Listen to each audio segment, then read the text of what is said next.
So Meow this morning has explained really well the need for labels and how these labels may be noisy, may be incomplete. So in the next couple of hours, we'll fill that gap and we'll talk about how we get labels from human annotators.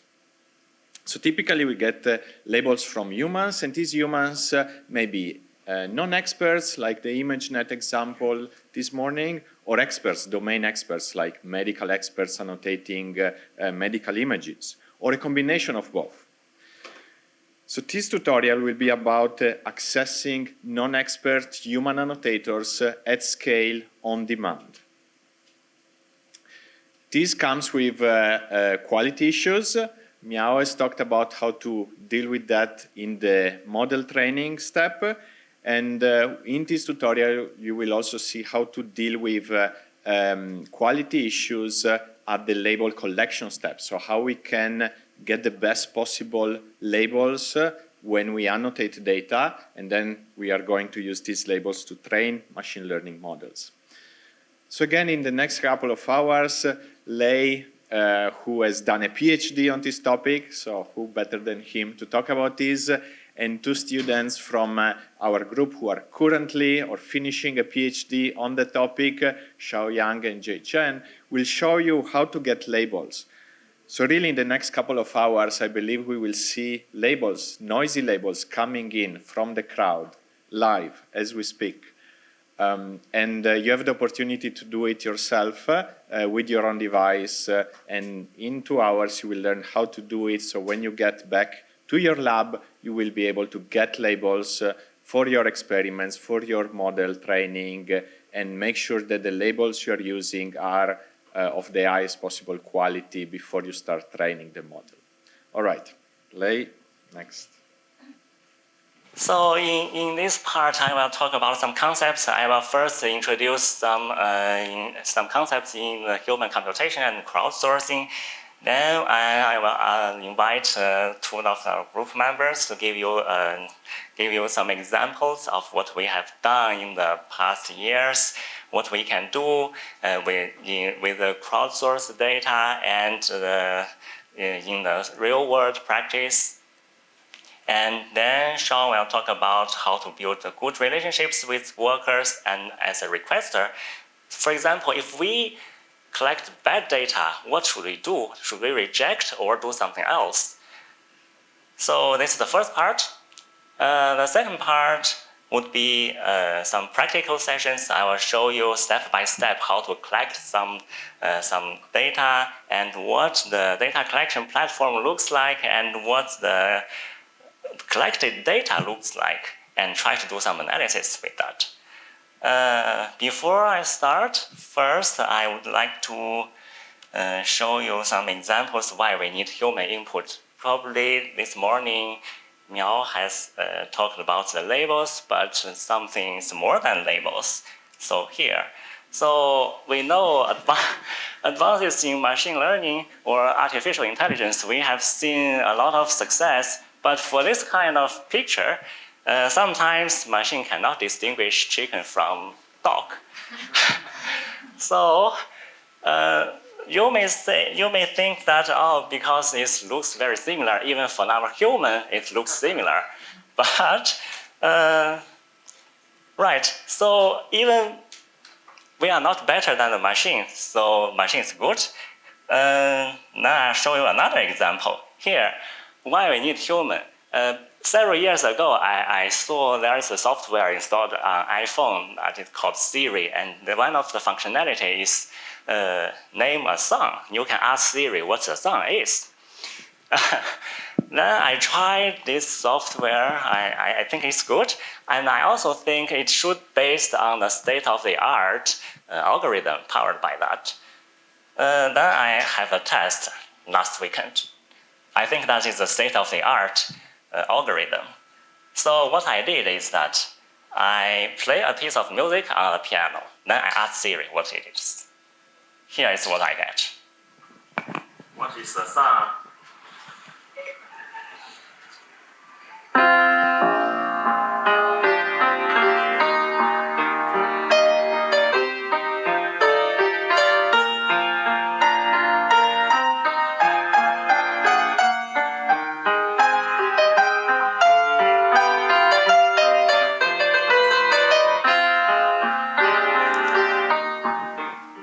after half a minute, Siri told me that was Chopin's Ballade number 1 in G minor, opus 23. That is correct. There's no problem, and I was very like this result because that is correct. And the Siri told me the correct result in half a minute.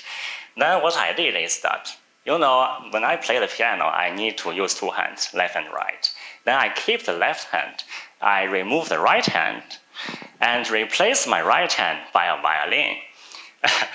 So that is to say the sound played by my right hand was replaced by some sound from violin. So we keep everything remains the same. So actually, I cannot play the violin, so I asked my wife to do that. So she's a violinist, and anyway. So you can hear that's exactly the same thing. What is the sound?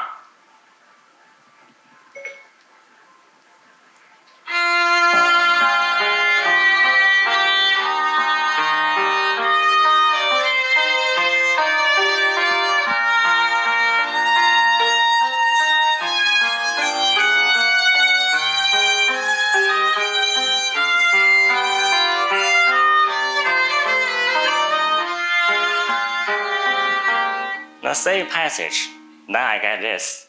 That is, Siri told me, I don't know. I have tried many times over the few years, and each time when I tried this, Siri fails to tell me the correct thing.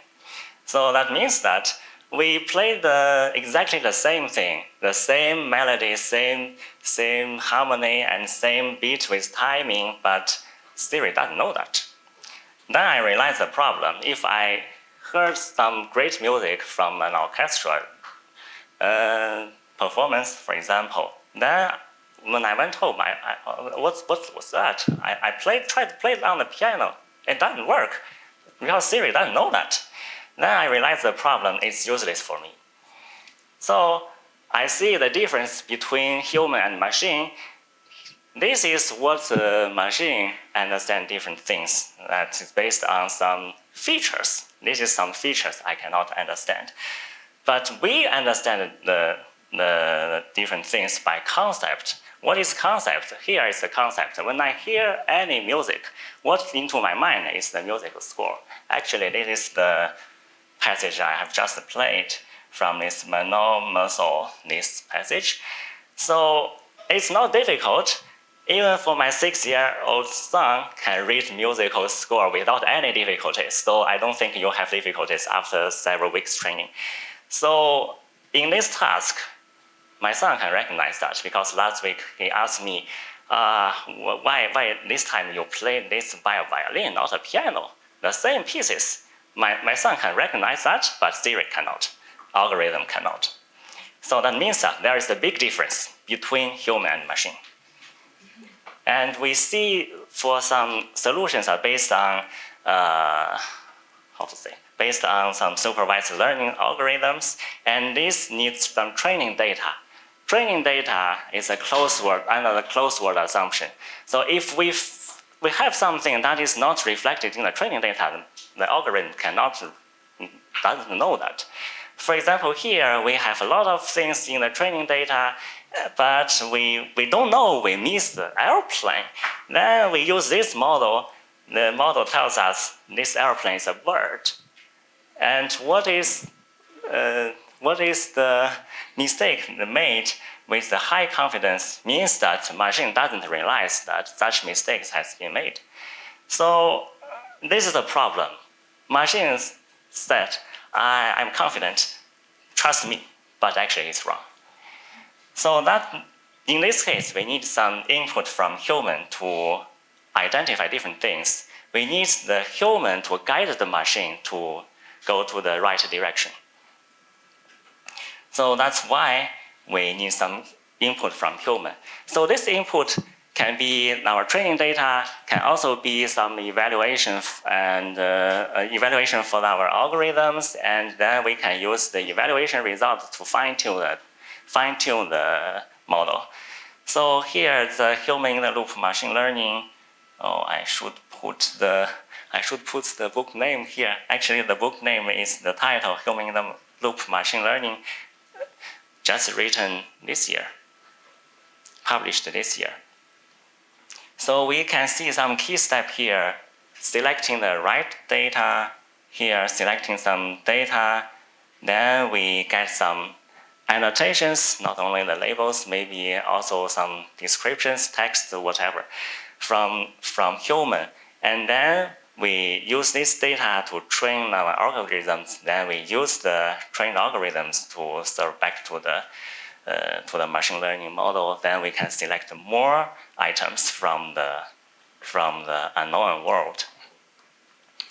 So in human computation, we need to bear in mind that when we design a task to collect some data from human, we need to understand how the task is outsourced. For example, the task should be designed in a way that can be done in parallel, and then we can aggregate the collected data, or like just a one task. So we need to know that. And for the motivation of why we need to build a social system at scale. So how to build a social system at scale? So we need to understand who are the contributors. That's the human. And for human, we need to know the human who provide us the data. Are they experts or non-experts or the general public? Because they have different understanding of different things, right? And we also need to know how many contributors are available. For example, here, if we have a lot of machines, a few people, that would be some big data like a cluster, some distributed systems like Hadoop, or for example. Then if we have more people and more machines, then the social systems would be defined as the people do the creative work and the machine do the administration. So they can work together. So in summary, we want to collect data from human, and we also want to make the system scalable. Then the question is that how to collect data. So one of the popular methodology in the past years has been the crowdsourcing. This term was suggested by someone in 2006.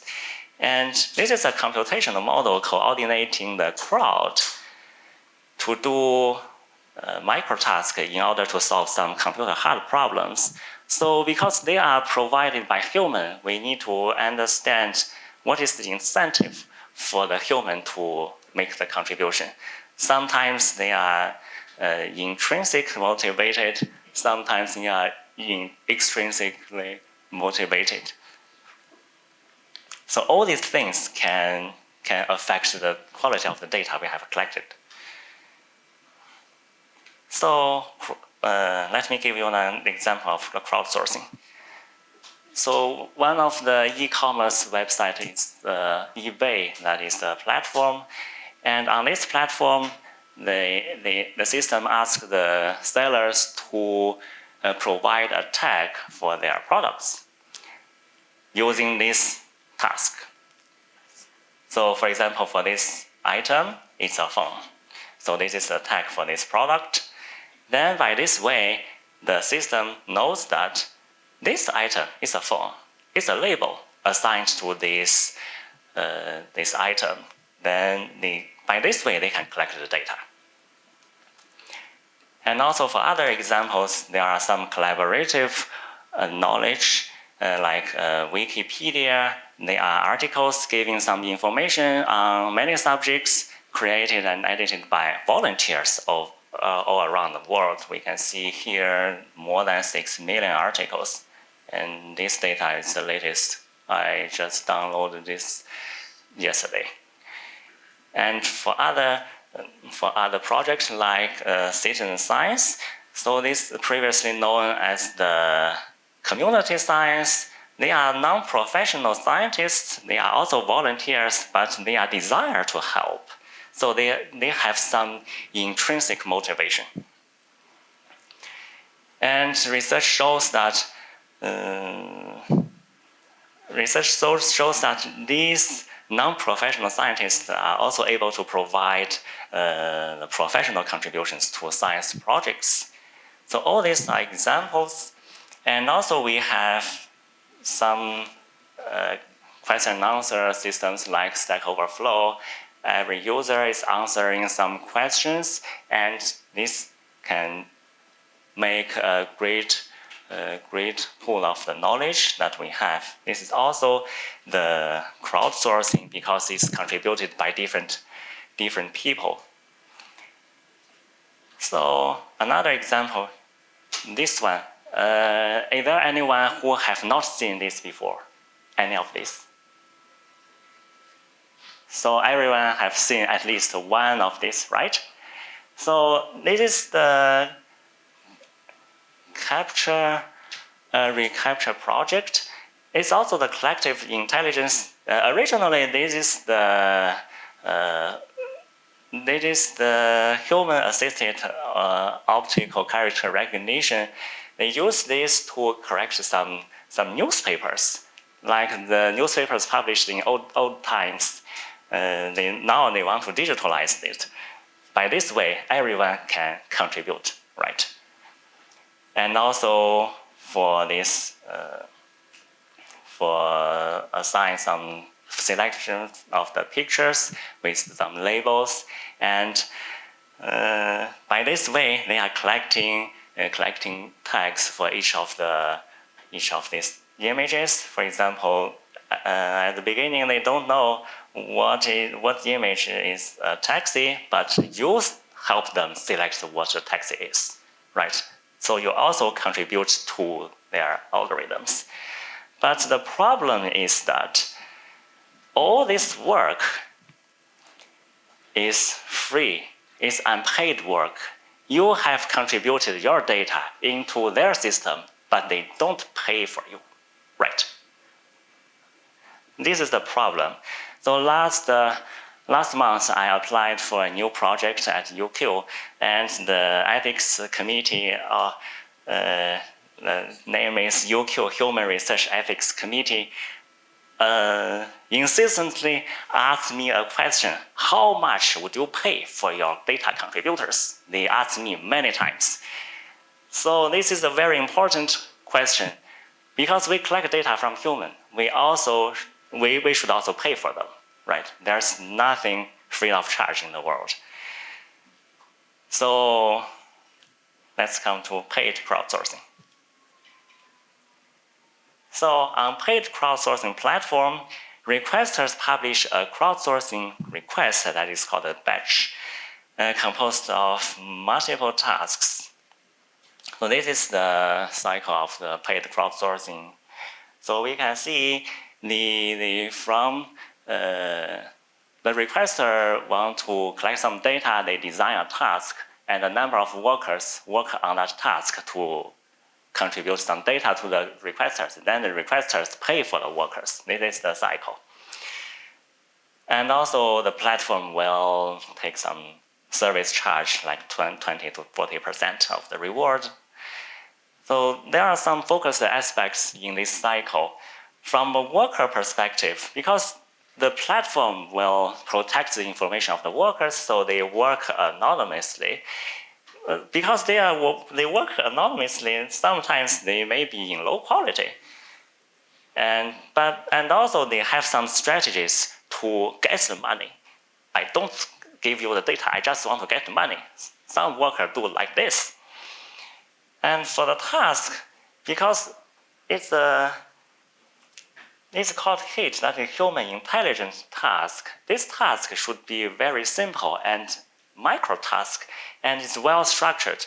Because usually the crowd workers on the crowdsourcing platforms, they only have several minutes to work on your task. So if it is as long as 1 or 2 hours, it's not acceptable. And also, you need to make the clear instructions for them to follow. And for the requesters,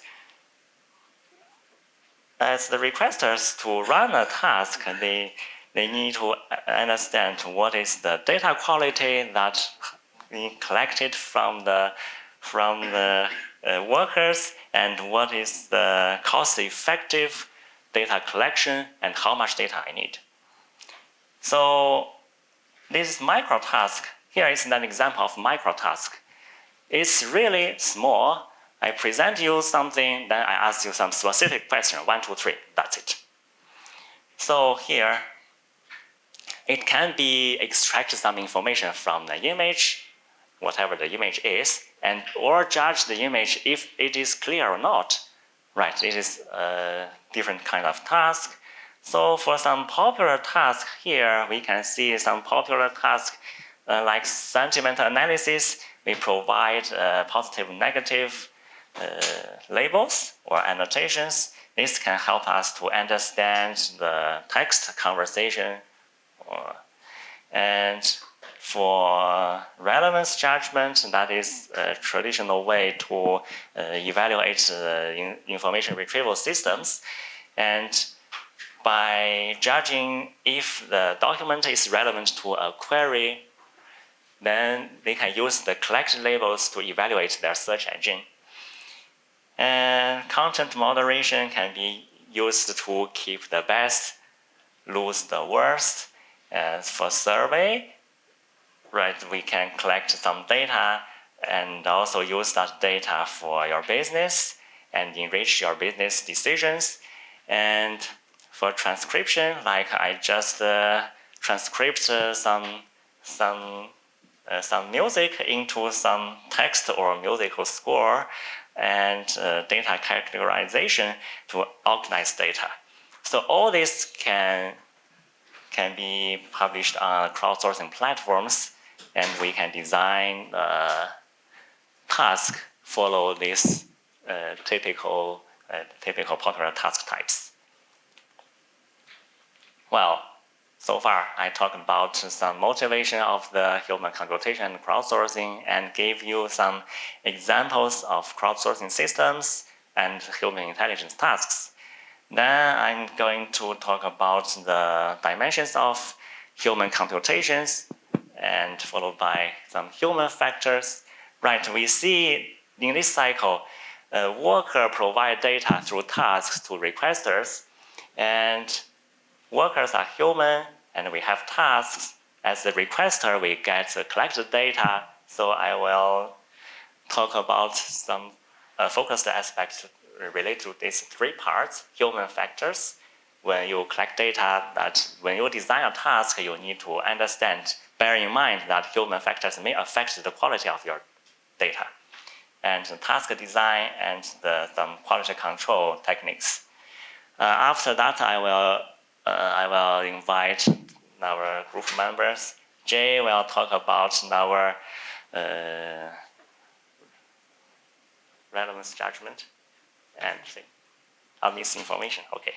So we'll show you some real-world examples how we can use the collected data to do some analysis. And Sean will give you some ideas to let you know if you want to collect the data as a new requester, what you can do to keep the good relationship with the workers.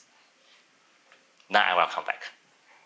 So first, dimensions of human computation. So there is a very long list of the dimensions of human computation here. I just list some of them may be useful for your task design. So when we design a task, we need to think about what is outsourced. Of course, this is human skills.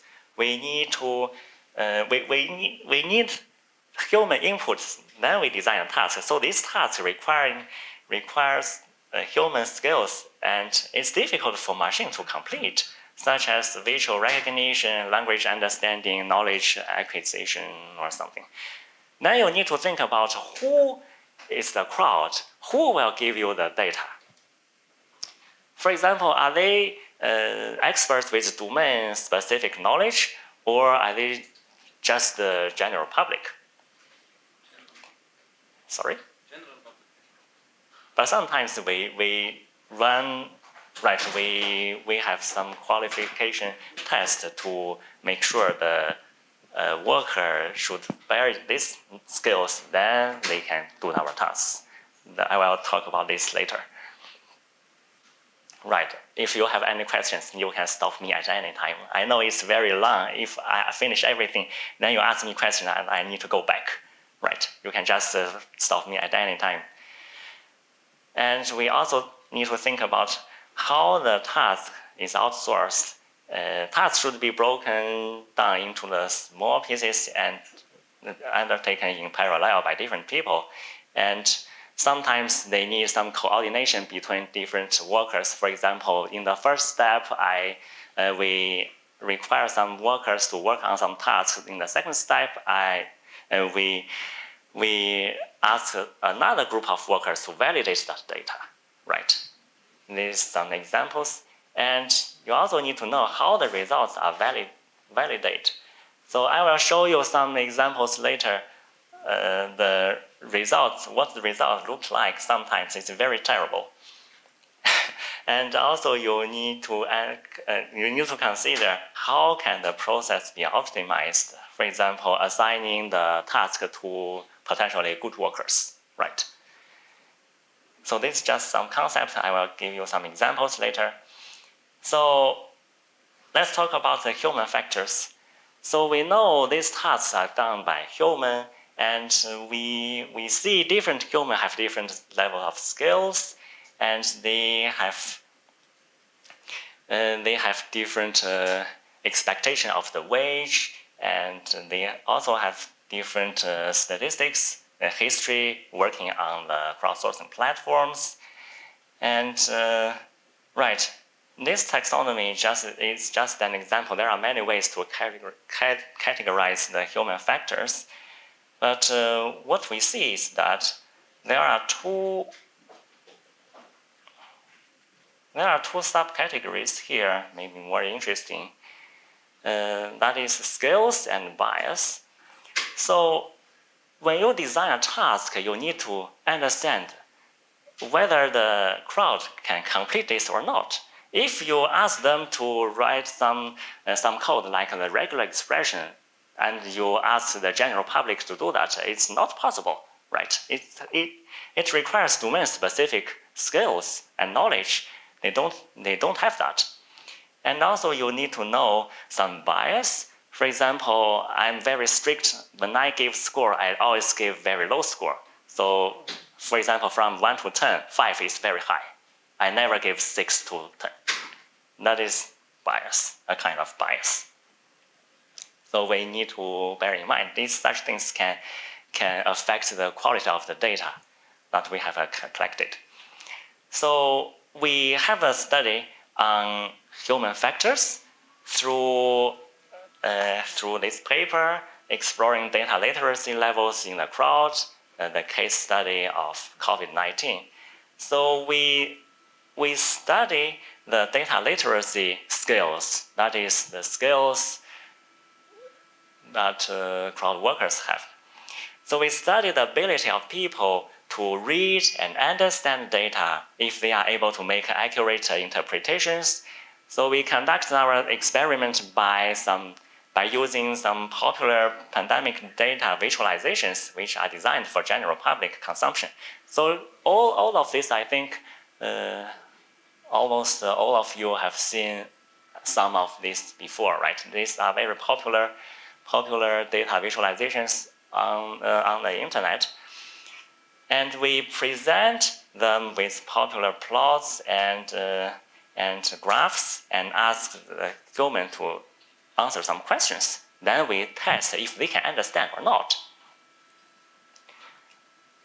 So we follow the methodology of 3 levels of graph literacy levels. So there are 3 levels in understanding different things. First is information finding.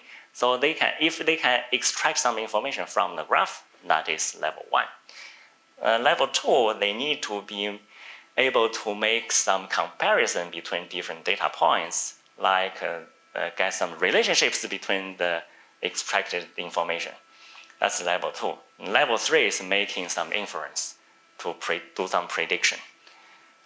Then follow this methodology, we design our task. We show one graph on the left and some questions on the right. So 3 levels of understanding, we have 3 questions. Oh, it's too small, right? What is the total number of cases? Sorry? Do you want me to read that? So here we have 3 levels of graph literacy. So for each level, we design 1 question. That is 3 questions for 1 graph. Then for the general public, they need to be able to complete 7 graphs. That is the experiment we have performed. Then something interesting happens. Right, so, well, this is also an example of task design. We often ask the human to self-evaluate their confidence, right, to understand if they are confident or not. Then we run our experiment on the crowdsourcing platforms, and we receive the answers from 300 workers, and we get 7 graphs, 3 questions, that's 21 for each worker. This gives us 6,300 answers. Then we see that because these 3 different levels are at different level of difficulty, so we expect them to have more accurate on level 1, less accurate on level 3. For this graph, that is okay, no problem. But for some other graphs, we see, for example, here, level 2 gets the worst. So that means that the public sometimes cannot understand what it's about, right?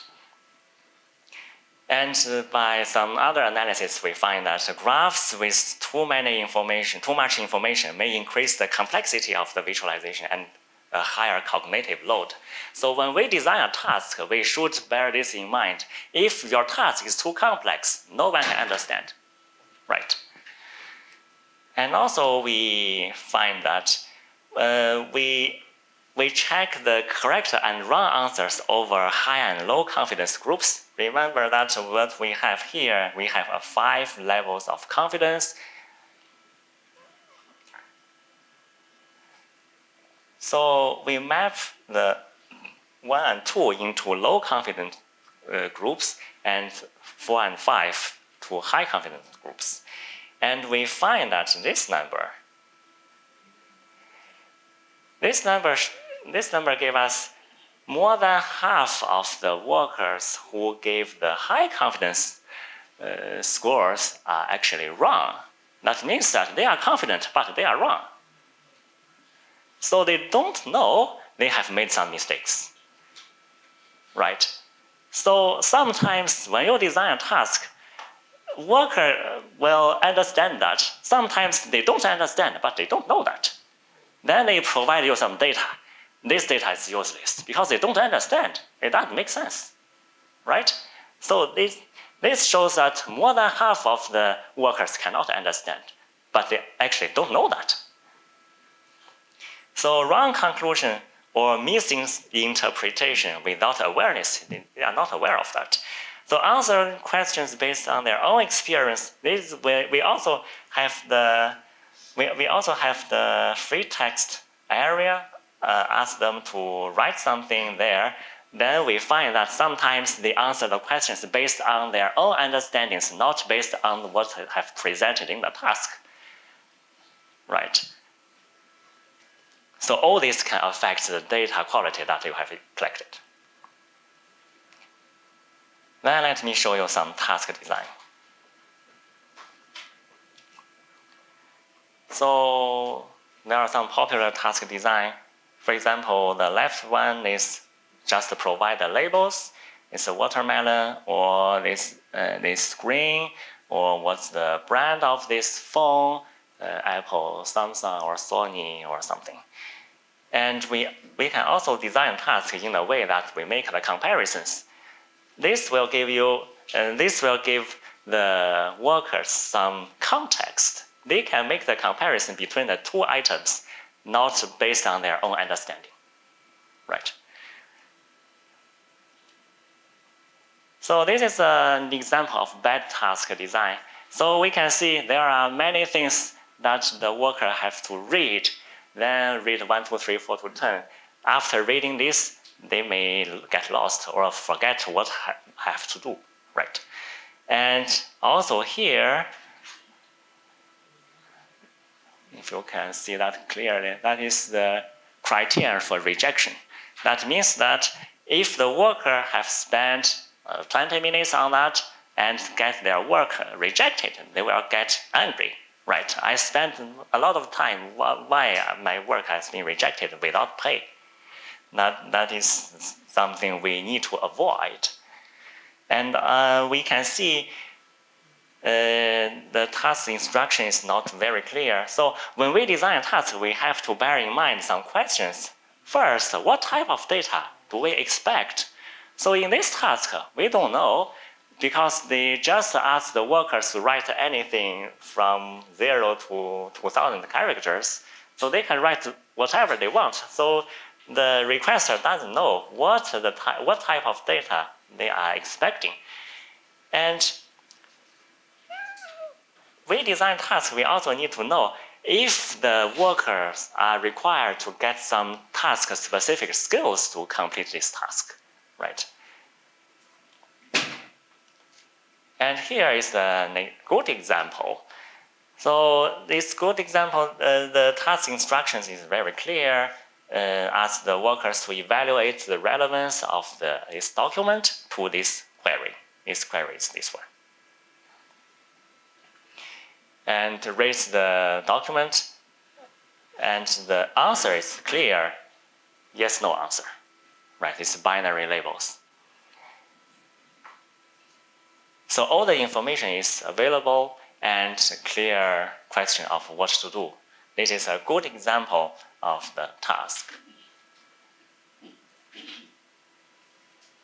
Now, let me talk about the data quality control techniques.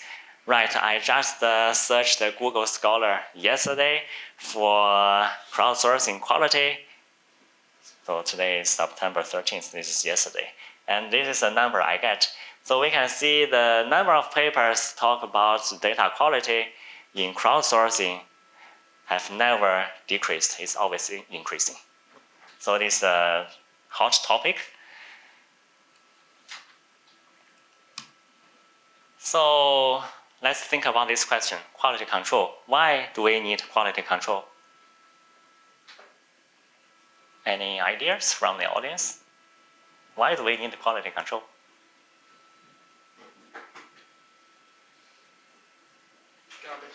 Yes. So if you get bad quality data, you get bad quality machine learning model. Yes, we need to get good quality data. So may I ask you, if you receive a bad quality data, what should you do? Any ideas? So we can't control what is the quality of the data that they have provided for us. But if we receive some bad data, what should we do? You can say whatever you want. Yes. Write it less. Do you plan to pay for the workers who provide you the bad quality data? Pay them less. Pay them less? All right. So, So that's why you want the rejection criteria. so here, right, I will not go to that topic. My colleague Sean will talk about that. So here, I just give you some examples. So there is a big difference between your expectation and what you have collected. You are expecting good data. Is requester, oh, it's money, the data is money. But what the reality is that some random text. So you design a task, what they have provided you is like this. So in that case, it's useless. And if we use this result to train our machine learning model, we will not get a good result, of course. So here, what should we do? Should we pay less or even not paying for them? The answer is no, because, well, we know there is a conflict between worker and requester. Here is what they want. For the workers, they want to maximize their earnings, right? Because they come for money. They just want to get the money. And they may provide you some random text that is low quality data, right?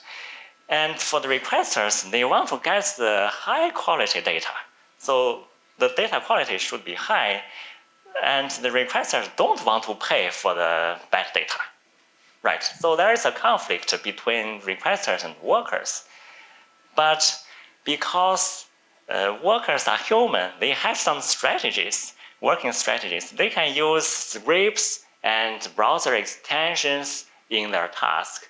They can, in the task, we found that they use the hotkeys and shortcuts a lot, and they can share their experience on the forums, write anything they want. So from the requester's perspective, and on this side, the answer aggregation is what we can do. We send the same task to different workers. Then we collect the result from different workers. Then we see if we can aggregate them. So if one worker gives a random text, we can just not using that. But we also have the answer from other workers, right? This is one possible way to do that. And we can also use some qualification tags.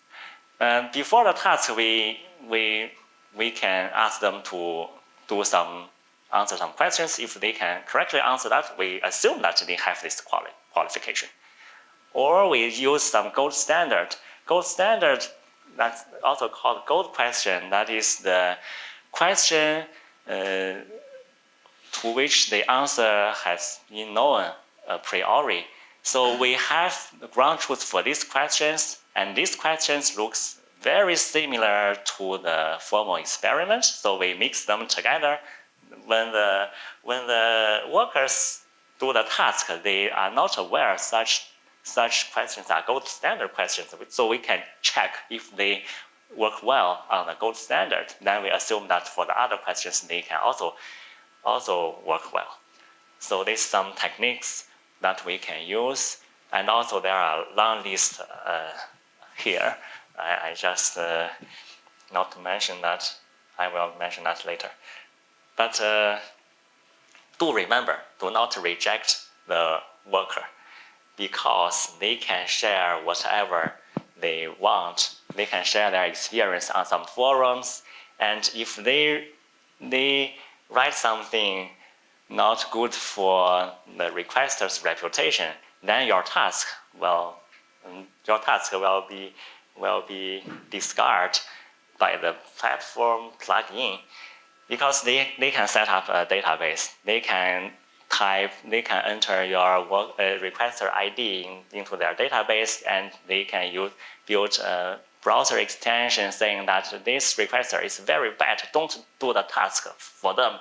Then if someone installs that script, your task will disappear from the platform. So don't make them angry. That is very important. But sometimes they make us angry. That is also the power imbalance. So this is the strategy. So I will give you some case study. So mTurk with Amazon Mechanical Turk is also called mTurk. It's a marketplace for human intelligence tasks, and we use that a lot. And for workers, they come to find a task and work on that, earn some money.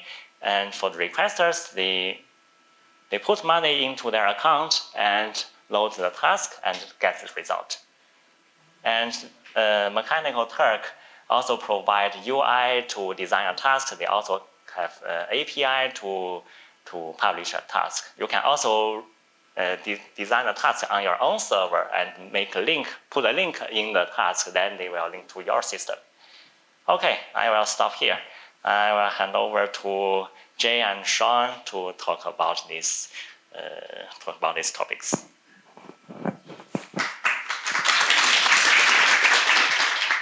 Let's start with an experiment we have been done a few months ago. So this task is called misinformation assessment. And you can see it's about political statements like this one. And we ask crowd workers to tell us whether this statement is true or false, or probably in between. And through this experiment, we have collected around 2,000 labels, and we hired 240 unique workers. And these labels can be used for training machine learning models to detect misinformation like this. And we also care about the workers participated in this experiment themselves. So we also collected some background data. For example, we asked them about their age group, their gender, and their educational level, and of course their political orientation, because this task is about the US politics. And we also asked them to provide us with some textual justifications for to show how they reached to the conclusion about the true or false about this statement. And we also know about how much time they used to complete this task. And so, as you can see, we have collected multiple types of data, and we have a good diversity of worker groups. So, well, next I will show you how do we design and implement this kind of task, especially on Amazon MTurk. So this is a typical workflow of a macro task crowdsourcing on MTurk. First, we design the task, and then we do the implementation. Well, especially coding your task and your system. And as last, we do the data collection and management. So let's start with the design part. Well, as you may know that Amazon MTurk has provided you with some very handy built-in templates. And these templates can do various types of crowdsourcing tasks. For example, here we can see there are templates for image classification, for sentiment analysis, and also for audio transcription. So these kind of templates give you some ability to do some minor modifications, and you can collect your data immediately. But I believe the most common practice in this community is using an external survey. So what's an external survey? That is a task design which can redirect the workers onto an external website where they can finish the task, and but they will earn the reward back in the MTurk. So the best thing about external survey is the ability of customization. Well, I mean that the external website could be hosted on your own server where you can do anything you want as long as you have the SQL approval. For example, you can have you can collect multiple types of data as we did, and you can design better interface, and you can design your own task workflow, and you can also monitor workers' work in progress. For example, you can look at the behavioral traces, like how did they finish the task, to determine if they are doing the task carefully or not. And you can also implement some customized quality control mechanisms, like what Lei mentioned earlier. And also it makes you easier to manage your data. I mean, task and the data is at the same place. So naturally, it's make you easier to manage data through, for example, a database. But it's also make you harder to construct your system because it requires a lot of coding to refine and to make sure everything is work properly. But working on a built-in template on Amazon MTurk is more convenient in this case. So maybe I guess the decision of using whether external survey or built-in template is that you can choose it depending on what types of data you are collecting. For example, in our cases, misinformation assessment, we are collecting multiple types of data. So in this case, I guess using a built-in template is hard to customize. So that's the reason why we use an external survey to do our task. But on the other hand, if you are just collecting one kind of label for your training set, probably you just do some minor alterations to a built-in templates on the MTurk. So let me show you what should we do with an external survey. First, the worker accept your work, and they will assign a link here, and this link will direct the worker onto our working page.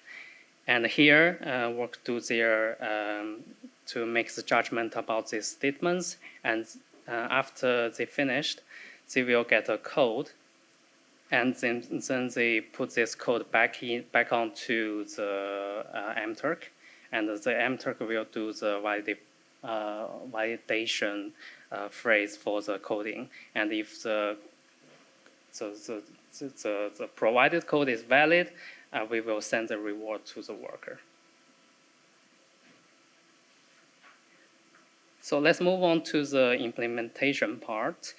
And due to the limit of time, I will introduce you how you should do the quality control for crowdsourcing tasks. So as Lei just mentioned, and due to the unknown of crowd workers, you may get some low quality data, and it will be an obstacle for your follow-up study. So there is a need for a quality control mechanism. And I think the quality control mechanism can be divided into two parts. The first is how to improve your data quality. For example, you can do answer aggregation, like Lei just said, after you collected your data. And the other thing you can do is to stop those malicious workers. So malicious workers is just some workers, they try to bypass your task and get the reward as soon as they can. So in such cases, your data would be meaningless, and you just waste of money and time. So in this talk, I will focus on how to screen the malicious workers, because this is what you want to do when you implement your task. So the first method is to predefining your worker group. And here we can see the Amazon MTurk provides you something called qualifications. That is what you can define before you publishing the task. And here, please pay attention to these two qualifications. Here is the first one is called the task approval rate for requester hits. It means that only the workers have the approval rate greater than 98% can be participated in this task. And the other called number of hits approved. It's basically the same thing, but it's a fixed number. That means you have to do at least 1,000 tasks before participating in our task. So by doing this, I believe you can filter out most of most of the malicious workers, because MTurk is very valued of reputations. In terms of workers, they will try to avoid to get rejections from requesters. So by doing this, you can see that most of their hits submitted are are approved by requesters. So it means that they probably are doing those jobs carefully. But the major drawback of this approach is that by doing this, you are narrowing down the pool of workers. So probably you won't get better diversity compared to not doing screening. So next set of methods is called worker performance assessment. And I will show you 4 methods in this category. The first is called golden questions, and Lei just mentioned it. And it's just a few questions that have obvious answers to. And the workers must pass these questions by the metric we have set. So, for example, in the misinformation assessment, we use this statement as a golden question. So, obviously, yes, we can is made by Obama back in 2008. So, the workers must set this statement as true, because it's what he said. Another equivalent method is called the attention check. It's a common method to check if someone is working on the task carefully. For example, if the task is ask you to watch a video, and the requester will ask you who appeared in that video. And if you, if you watch that video carefully, you will know who's in it. So that will be simple to you. But the disadvantage of a golden question and attention check is also apparent, because those experienced workers, they would have known that you are using this kind of mechanism. So they will only pay attention to those golden questions or attention check questions, and they will ignore other the tasks you want there to do.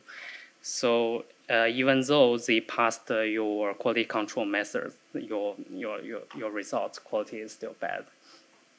So probably we need some other method to prevent this situation. For example, we can use a method called fingerprinting, and it's about capturing behavioral traces during the task. For example, we can manually set a minimum threshold of how much time they spend in this task. For example, in the misinformation assessment, we can set for each statement, they need to at least spend 10 seconds on one statement. If they are using less than 10 seconds, I will reckon that you are not doing this statement carefully. And the last method we use is called self-assessment. Generally, it's a post-survey for the worker, and we ask them to evaluate their performance during the task. It can be regarded as a proxy of their working quality, and also it can be regarded as a method to measure the task complexity. So let's talk about the disadvantage of worker performance assessment. By applying those 4 methods, you will notice that you actually ask workers to do some extra work. That would be your money, and the data they provided would probably not be useful. So let's move on to the last part, data collection and management. The first thing about data management is is that you need to publish the task by batch. And it means that you can publish those hits in groups that make sense to use cases. For example, if you are doing 2x2 factorial experimental design, you can publish those tasks by means of experimental conditions. And you probably need to do a pilot survey before you do the real task. And you can publish the pilot in a batch. And it also makes you easier to monitor the progress and review the result. Speaking of reviewing the result, on the MTurk, you can either approve or reject workers when you're receiving their result, but we generally not recommend you to reject them.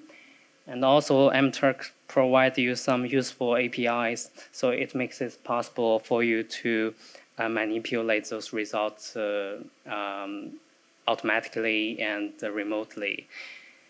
I believe Liv probably will talk about this later, give you some more details about how to review the result. Another thing I want to say is that if you are using an external survey, the result on MTurk interface only contains the fields that have been specified in the templates. If you are using an external survey, you need to have another source of data storage. So in the example of misinformation judgment, we used a relational database to manage the data. You can see here, worker ID is a very important attribute to index your data. It makes it easy to manage the data and when you do the data analysis. The worker ID can be retrieved when workers accept the task by a simple JavaScript snippet. So, but my point is, it doesn't have to be a DB or other kind of data storage. This design choice should be depending on the kind and the amount of data you are retrieving. You can choose an appropriate storage by yourself. Okay, thank you guys.